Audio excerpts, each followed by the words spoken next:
stylo. Je vous demanderai de bien vouloir prendre des notes, car la formation que vous allez vivre maintenant est une formation qui a le pouvoir de changer votre vie. Il vous suffit simplement d'écouter, de prendre ce qui est bon pour vous, mais surtout d'appliquer. Quand vous aurez pris conscience de la puissance de cette formation, votre vie va totalement changer. Alors vous vous demandez qui je suis. Je m'appelle ASMR et chuchotement. Je suis coach en développement personnel. Aujourd'hui, je vois que nous sommes une dizaine de personnes. Ça me fait plaisir parce que j'aime pas quand on est trop nombreux. Sinon, il y a trop d'énergie qui s'est diffusée. On a du mal à canaliser toute cette énergie.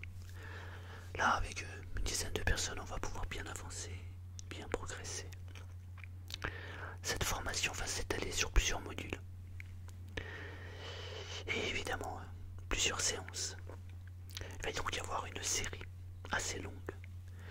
Car pour avoir une vie merveilleuse, une vie splendide, il faut donner un peu de son temps et de son énergie.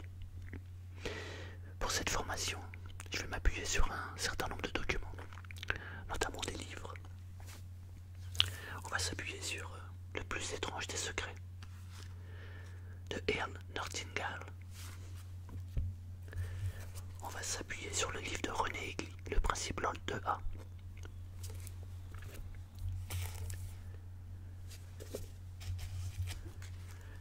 On va s'appuyer sur La science de l'intention de Lynn McTaggart. On va s'appuyer sur Transurfing 1 et Transurfing 2 de Fatih Zeland. Et on va s'appuyer sur La clé du secret. C'est ce que je vais appeler des appuis techniques. Alors comment va se dérouler cette formation?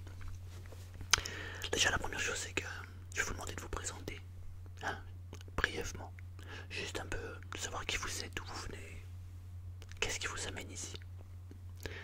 Ensuite je vais me présenter, je vais vous expliquer un peu qui je suis, d'où je viens, pourquoi j'en suis arrivé à devenir formateur. Et nous allons donc ensuite dérouler cette formation.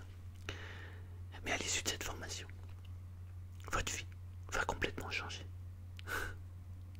Ayez conscience de ça. Alors, commençons par vous. Alors, je ne vous demanderai par contre d'inscrire votre nom là. Oui, sur une feuille blanche. Oui, super. Je vous écoute.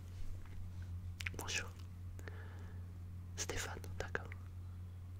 Ouais, 28 ans. Ok. Qu'est-ce qui vous amène ici? D'accord. Ouais. Ok. D'accord, super. C'est bien, d'accord. Eh oui, bien sûr. Vous vous ennuyez dans votre vie, vous comprenez pas le sens de la vie. C'est courant, tout à fait. Eh ben on va voir ça. Bienvenue Stéphane. Oui. Coralie. Bonjour Coralie. Vous avez quel âge? Vous êtes jeune, vous avez quel âge? 18 ans. Waouh, c'est jeune, ouais. Bienvenue Coralie. Qu'est-ce qui vous amène ici? Vous désirez avoir des clés pour ne pas reproduire ce que vous avez vu dans votre jeunesse. D'accord. C'est très bien. Je vais vous donner les clés, mais je vais vous donner le trousseau avec. Vous pourrez avoir une vie magnifique. Bienvenue. Oui. Hassan. Bonjour Hassan. Quel âge vous avez Hassan? 45 ans. D'accord. Qu'est-ce qui vous amène ici? Ouais. Ouais. Ouais, c'est souvent le cas. Eh oui, tout à fait. Les barrières. Eh oui, tout à fait. On va travailler dessus. Vous savez, oui, tout à fait. Oui, oui, je comprends parfaitement. Ben oui, ça vient de l'enfance, de l'adolescence. C'est tous les patterns qu'on nous a inculqués. Oui, mais on va travailler dessus, Hassan. Bienvenue, Hassan. Bonjour. Ouais. Comment, je sais pas, Stéphanie. Bonjour, Stéphanie. Oui. 35 ans, d'accord. Qu'est-ce qui vous amène ici? Vous en avez marre de subir la vie. Et vous voulez vivre votre vie. C'est super. Vous êtes au bon endroit. Bienvenue. Ok. Oui. Mohamed. Bonjour Mohamed. Comment ça va? Bien. Bon. Quel âge vous avez Mohamed? 31 ans. Bien. Vous faites quoi dans la vie? Ouais. D'accord. Et qu'est-ce qui vous amène? D'accord. Ouais. La confiance en vous. Vous voulez avoir de la confiance. D'accord. Super. Ok. Eh bien on va voir ce qu'on peut faire. Bienvenue Mohamed. Oui. Alors, comment vous appelez-vous? Fatou. Bonjour Fatou. Vous avez quel âge Fatou? 52. Bon, c'est bien Fatou. Qu'est-ce qui vous amène Fatou? Ouais. Bien sûr. Ouais, mais vous avez un super sourire du coup. Ça compense pas mal de choses. Ouais, on va voir ce qu'on peut. Tout à fait. Ouais. Tout à fait. Super. Bienvenue Fatou. Oui, comment tu t'appelles? Loïc. Je te tutoie parce que t'es super jeune quoi. T'as quel âge? 17 ans. Waouh. Je suis impressionné. Pourquoi t'es là? Parce que tu veux te développer, tu veux pas perdre de temps, mais bravo. Toi aussi tu es jeune bien sûr. Mais là, 17 ans, c'est waouh. Bah écoute, bienvenue. Je suis très très content que tu décides de prendre ta vie en main, stage là, c'est génial. Bienvenue, super. Oui, bonjour. Sandra. Ok, bonjour Sandra. Vous savez quel âge Sandra? 42 ans, bien. Et là, vous êtes venu chercher quoi? Une nouvelle vie. Vous êtes au bien endroit. Super. Bienvenue Sandra. Et il ne reste plus que... Vous êtes Eric. Bonjour Eric. Oui. Oh oui, moi je vais bien, super. Et vous? Super. Vous êtes venu chercher quoi ici? Vous savez pas trop. Vous vous dites que vous êtes au bon endroit, c'est tout. Oui, bon. Et bah bienvenue, super, bienvenue. Bah si vous le voulez bien, je vais me présenter moi aussi. Alors comme je vous l'ai dit, je m'appelle ASMR et chuchotement. J'ai 47 ans. Et je vais vous raconter un petit peu mon histoire pour bien que vous compreniez la puissance de cette formation. La puissance de la pensée. Et la puissance d'une phrase qui peut totalement changer votre vie. Cette phrase c'est: lorsque l'on veut vraiment quelque chose, tout l'univers conspire à ce que nous l'ayons. J'ai entendu cette phrase, j'ai été très jeune. Elle est restée marquée là. Et j'ai tout le temps pensé à cette phrase. Alors pour vous donner une idée, je viens des milieux modestes. J'ai grandi dans un endroit qui n'était pas très beau. En fait, je suis né dans un bidonville, à Poissy, au pied d'un pont, qui était à côté de l'usine Talbot à l'époque. Ça a bien changé Poissy maintenant. Mais à cette époque-là, c'était pas très beau. C'était en 70. Les compagnons de route de mes deux frères et sœurs, c'était les rats. Les gens n'aiment pas les rats en général. Moi non plus. Mais c'était les amis. Ensuite, on a déménagé. Enfin, mes parents ont déménagé, je les ai accompagnés. On a grandi dans un quartier qui s'appelle Les Brouillards à Saint-Ouen-l'Aumône. C'est une cité. C'est la première fois qu'on découvrait une baignoire. Ça change la vie de découvrir une baignoire, je vous garantis. Et ensuite, mes parents ont évolué. Ils ont acheté un pavillon du côté de Cergy. Cergy-Saint-Christophe. Et j'ai grandi ici. J'ai fait mon adolescence. Et j'ai quitté le foyer familial une semaine avant mes 17 ans. Et jusqu'à aujourd'hui, j'ai toujours obtenu ce que je voulais. Tout le temps. Et alors que, si je vous raconte ça, c'est juste pour vous dire que dans la vie, tout est possible. Pourquoi j'en suis arrivé au statut de formateur et de coach en développement personnel? Parce que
Parce que je voyais ma mère se focaliser et de donner toute son énergie à des choses qu'elle ne voulait pas. Et du coup, elle attirait les choses qu'elle ne voulait pas dans sa vie. Alors je me disais, mais pourquoi elle focalise les choses sur ce qu'elle ne veut pas, puisqu'elle les attire? Ça veut donc dire que si on focalise les choses que l'on veut, on les attire aussi et on les obtient. Ça me paraissait tellement logique. Alors j'expliquais à ma mère d'arrêter de se prendre la tête, d'arrêter de donner son énergie à ce qu'elle ne voulait pas. J'ai oublié un petit détail. Mes parents étaient sourds et muets. Ils n'entendaient pas, ils ne parlaient pas, ils communiquaient avec les mains. Du coup, à la maison, on parlait pas beaucoup. Du coup, ça me laissait le temps de réfléchir. Et je me disais, mais comment c'est possible? Comment on peut attirer tant de choses négatives et que la plupart des gens se battent pour avoir des belles choses? Et ben, j'ai compris la première chose, c'est que justement, les gens se battent alors qu'il ne faut pas se battre. Il faut juste focaliser son énergie sur ce que l'on veut. Alors, comme je vous l'ai dit, on va s'appuyer sur un certain nombre de livres et un certain nombre de choses. Dans cette formation, mes amis, je vais donc m'appuyer sur des livres. Mais ce que je vais faire, c'est que à chaque fois qu'on va lire un passage d'un livre qui est important, je vous donnerai aussi des anecdotes que j'ai pu voir dans ma vie, que j'ai pu croiser dans ma vie pour appuyer les propos. La chose la plus importante que je vous demanderai aujourd'hui, c'est de prendre des notes. Parce que le langage, dans une discussion ou dans une formation, ne représente que 7% de la faculté d'apprentissage. Le reste, c'est du visuel et du comportement. Donc prenez des notes, c'est super important. Je voudrais démarrer par le livre qui s'appelle Le principe LOL 2A. C'est un livre qui a été écrit par René Egli. Et René Egli, en fait, il a été coach. Enfin, je dis il a été, je sais pas si il est mort ou pas, mais en tout cas, il l'a été. Il doit être à la retraite maintenant. Il a été coach, mais sinon, son principal business, c'était la finance. Donc, il prend des anecdotes sur la finance.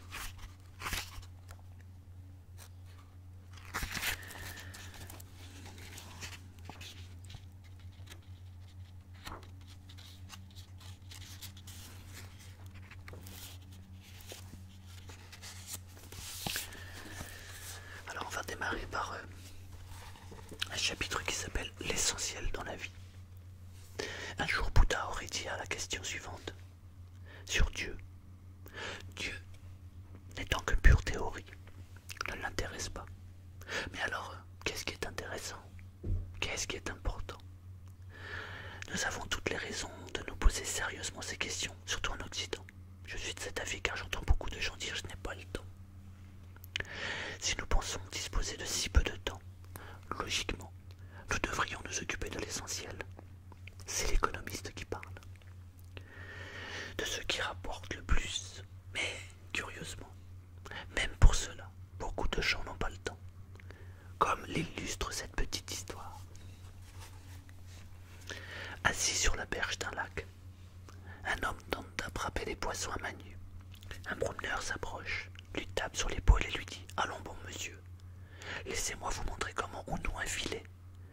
Vous pourrez attraper ainsi plus de poissons. » Le pêcheur est tellement concentré sur le lac qu'il n'écoute que d'une oreille et sans même regarder le promeneur lui répond « Je n'ai pas le temps, je dois attraper des poissons. » Cela semble trivial, cependant c'est la réalité quotidienne. Combien de gens se trouvent exactement dans cette situation? Je n'ai pas le temps pour l'essentiel, je dois me concentrer sur des choses secondaires. La réponse tient dans cette question centrale. Comment puis-je en un minimum de temps et d'effort passer de l'état présent à l'état désiré? C'est déjà tout. Vous n'avez pas besoin de savoir autre chose. Pourquoi? C'est très simple. Dans la vie d'une personne, on peut tout classer en deux catégories, l'état présent et l'état désiré.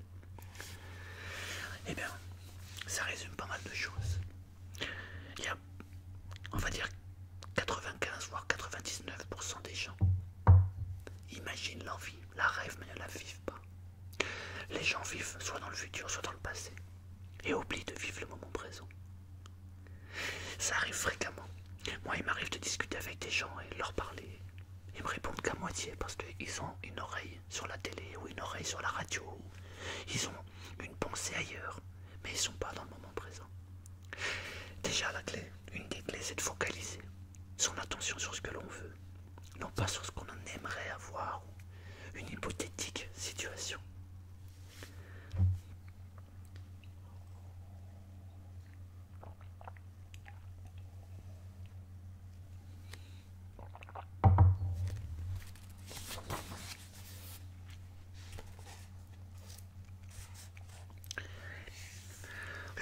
L'autre jour, j'ai lu dans un livre sur le zen et le management que le lecteur ne devait pas se faire d'illusions. Des efforts considérables lui seraient demandés. Là derrière se trouve toujours la même idée. Celui qui s'épuise à la tâche sera récompensé. Le principe LOL de Hack qui est ici, et le but de cette formation justement, c'est de prétendre exactement le contraire. Personne n'a besoin de se tuer à la tâche. Personne. Tout est là. Il n'y a qu'à le prendre. Et c'est la raison pour laquelle vous êtes tous là, mes amis. Même si je me trouve en contradiction avec plusieurs philosophies, je me sens pourtant en très bonne compagnie. Alors juste sur ce livre, il s'appuie sur la Bible. Bon. Alors, cette formation n'a rien de religieux, qu'on se comprenne bien. Jusque-là, il y a des appuis, c'est tout. Regardez les oiseaux du ciel. Ils ne sèment ni ne moissonnent, et ils n'amassent rien dans les greniers. Et votre Père Céleste les nourrit. Ne voilez-vous pas beaucoup plus qu'eux. Considérez comment croissent les lits des champs. Ils ne travaillent ni ne filent. Cependant, je vous dis que Salomon, même dans toute sa gloire, n'a pas été vêtu comme l'un d'eux. C'est une petite parabole tirée de la Bible, mais elle reflète bien la vie. Qui a dit qu'il fallait se tuer à la tâche pour gagner sa vie? Qui vous a fait croire que pour gagner son argent, il faut se tuer au travail? On vous a inculqué depuis que vous êtes petit que l'argent, ça ne se trouve pas sous les sabots du cheval, que la vie est dure, que la vie c'est un combat, que pour gagner son argent il faut se battre. Et bien je vous affirme, aujourd'hui, maintenant, que tout ceci est faux. Il y a de l'argent partout, vous n'avez pas besoin de vous battre pour gagner votre vie, absolument pas. Et je vais même aller plus loin, plus vous vous battez, plus vous perdez. Moins vous vous battez et plus vous gagnez. Moins vous résistez, plus vous allez loin et plus vous avancez. La vie n'est pas un combat, c'est une victoire. Une victoire que vous avez déjà gagnée, mes amis. Vous n'avez pas conscience, mais quand vous étiez encore qu'un spermatozoïde, vous étiez en concurrence avec 2 millions de spermatozoïdes et c'est vous qui avez gagné. Vous êtes arrivé vainqueur, premier sur 2 millions. Donc le combat a déjà eu lieu. Aujourd'hui, c'est un pur plaisir d'être là, présent. Rappelez-vous de ceci, la vie est simple. Plus vous considérez qu'elle est dure, plus elle est dure. Alors qu'est-ce qui fait que la vie est dure? Pourquoi elle devient si dure? Une des raisons, c'est qu'on a fait une différence entre le bien et le mal. Et là, ça cause un souci. Le drame humain. L'homme traîne avec lui un problème central. Il porte continuellement des jugements sur le bien et le mal. Nous nous jugeons nous-mêmes, nous jugeons les autres. Et nous jugeons les situations.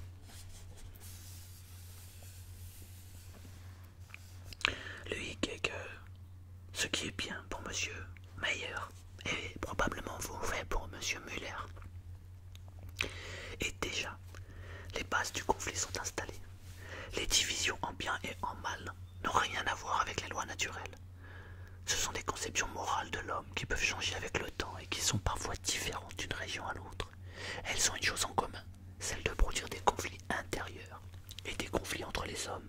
Elles constituent la base de controverses belliqueuses. D'où viennent ces jugements, ces divisions entre le bien et le mal? Nous les avons apprises à l'école. C'est l'histoire de la pomme d'Adam et Ève. Il est écrit qu'ils ont goûté à l'arbre de la connaissance du bien et du mal. Ce qui est frappant, c'est qu'il semble qu'avant le bien et le mal n'existaient pas. C'est donc une invention créée par l'homme. Et à qui profite cette invention? Posez-vous déjà cette question. On nous a dit que du fait qu'ils aient croqué la pomme, ils ont été expulsés du paradis. Mais qu'est-ce que c'est que le paradis? Le paradis n'est ni un lieu géographique ni un endroit que nous entendrions dans un avenir éloigné. De toute évidence, le paradis est simplement un état d'esprit. C'est un état où l'on ne juge pas, où l'on n'établit pas de division entre le bien et le mal. Chaque être humain pourrait donc spontanément se catapulter au paradis à condition de cesser de juger le monde, et donc lui-même en bien et en mal. Personne ne peut empêcher un homme de retourner au paradis, à part l'homme lui-même. L'homme n'a pas été expulsé du paradis, il s'en est exclu lui-même, en faisant plein usage de son libre arbitre, en mangeant la pomme de l'arbre de la connaissance du bien et du mal. Il s'est lui-même catapulté hors du paradis. Mais c'est le côté rassurant, finalement, de toute cette histoire, car s'il s'en est expulsé en jugeant, il doit être capable d'y retourner en cessant de juger.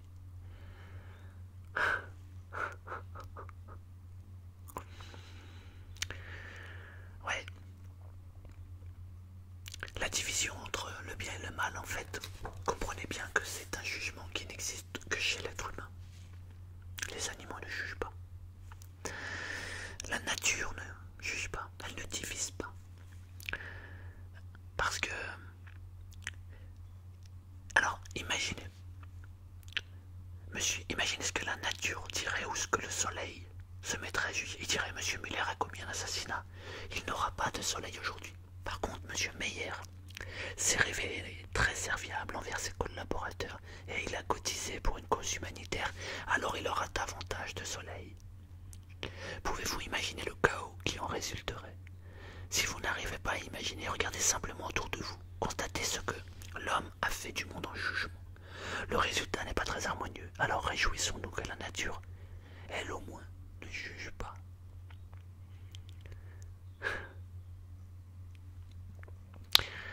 Vous savez, c'est l'homme qui s'accroche désespérément au jugement. Et c'est ce qui fait que... c'est ce qui crée les divisions, le bien et le mal. On parle d'une parabole où il dit, voilà qui explique pourquoi la plupart du temps les églises, l'ONU et toutes les organisations humanitaires sont incapables de résoudre des problèmes. Au contraire, ces organisations nourrissent constamment les divisions entre le bien et le mal et génèrent automatiquement de nouveaux problèmes. Il est difficile de comprendre pourquoi tant de gens ne veulent pas comprendre ça. Tant d'exemples confirment les notions exposées dans ce livre. Pour moi, l'exemple le plus frappant en politique, ce sont les relations entre Israël et la Palestine. Durant des décennies, ces deux peuples se sont combattus les uns jugeant les autres plus mauvais. Le résultat, chacun le connaît, des milliers de victimes, des souffrances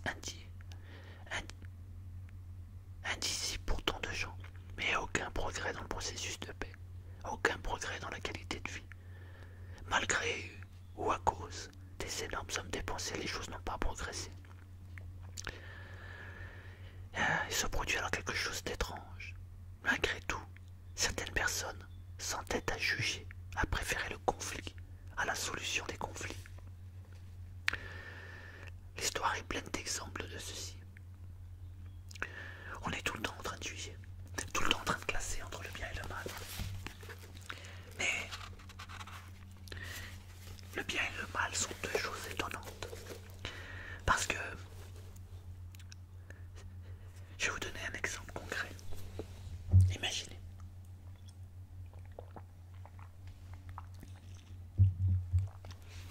L'autre fois, j'ai lu une histoire.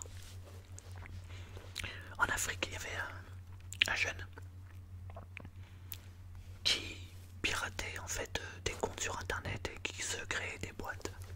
Gmail, qui ensuite allait se connecter sur des sites de rencontres, qui se faisaient passer pour des filles, et qui faisaient croire ceux qui étaient en face, donc des hommes, à l'amour. Il leur faisait croire le grand amour. Il arrivait à les manipuler et leur demander une certaine somme d'argent. Et il y a un type qui s'est fait attraper là dans l'histoire, qui a envoyé de l'argent, plusieurs milliers d'euros. Et à la fin, il s'est rendu compte qu'en fait, il s'était fait arnaquer. Il n'a pas supporté. Le type s'est pendu. Il est donc mort. C'est sûr que, en le considérant de notre point de vue, on dit que c'est mal. Parce que un homme est mort. Maintenant, on va se mettre du point de vue de la personne qui a arnaqué l'autre. Le type qui est en Afrique là-bas, il n'a pas d'argent. Dans le village où il a grandi, il n'y a pas d'argent. Il mange pas de viande, ou très peu. Il mange une poignée de riz, une fois par semaine. Le reste du temps, il mange de la farine avec un peu d'eau. Et dans ce village, il y a un type qui est un petit peu plus intelligent que les autres, qui est plus malin surtout. Pas forcément plus intelligent, mais qui est malin. Et qui a remarqué qu'en Europe, il y a pas mal de personnes qui sont célibataires. Alors en fouillant sur internet, il se rend compte que il y a moyen de gratter quelques billets en se faisant passer pour une femme. Alors il se fait passer pour une femme et il arrive à récupérer un peu d'argent d'un gars qui est en Europe. Ce gars en Europe, il a plein de sous. Alors qu'est-ce que c'est que 5, 6, 7 000 euros pour lui? C'est rien. Alors il lui demande de l'argent. Beaucoup d'argent. Et il lui envoie. Et lui, ce qu'il fait avec son argent, il donne à manger à tout son village. Tout le monde commence à manger à sa faim. Dans le village, les gens brûlent des cierges. Et ils remercient Dieu pour la présence de cet argent. Et ils remercient Dieu d'avoir fait naître ce jeune homme qui est très malin. Car maintenant, il nourrit 300 personnes dans le village. Les gens mangent bien, tout va bien. Mais un homme est mort. Personne ne le sait au village. Mais ils sont tous heureux. La notion de bien et de mal, elle est difficile. Parce que tout dépend du point de vue. Tout dépend d'où on regarde la situation. C'est difficile à comprendre, difficile à entendre. Mais c'est une réalité. Celui qui a tué une personne involontairement est un héros dans son village. Vous comprenez? La notion de bien et de mal, c'est juste une question de jugement et une question de point de vue. Et c'est ce qui crée le bordel. Les conflits mondiaux sont créés à cause de ça, de la notion de bien et de mal. Nous, les Européens, on considère que les pays en Afrique sont des pays sous-développés et on considère qu'on doit les aider, qu'on doit les élever. Mais on oublie juste une chose, on n'a pas la même vie, on n'a pas le même regard sur la vie. Et nous considérons les choses bien, et eux les considèrent mauvaises. On ne peut pas changer les autres, on peut juste changer notre point de vue. Comprenez bien que c'est vous qui considérez une chose bien ou une chose mal. Mais c'est pas la vie. La vie est. Point. Fin de la première séance.